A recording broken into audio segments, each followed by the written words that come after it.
what I was looking for first and foremost was artistic, aesthetic quality.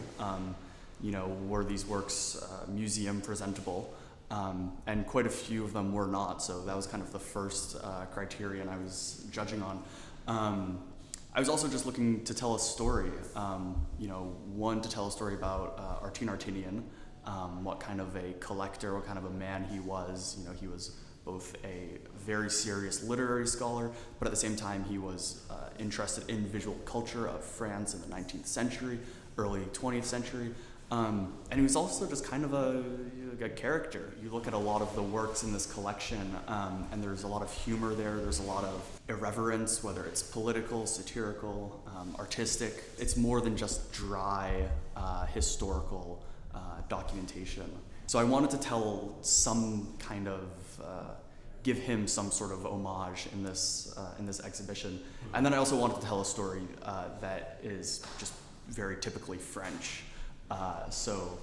Kind of getting the big French authors in here. So Prosper Mérimée, Victor Hugo, Max Jacob, and then telling a nice political history as well with the Dreyfus affair. So these are a series of drawings by Alfred Le Petit, who is a French caricaturist, and he's drawing in 1898 at the height of the Dreyfus affair.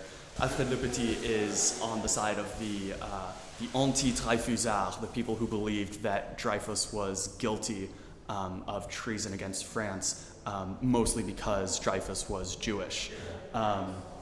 And so we get these pretty virulent and often anti-Semitic drawings, but I think that they're still very powerful visually. The way that they sort of endow Dreyfus and his supporters like Émile Zola with this grotesque physicality.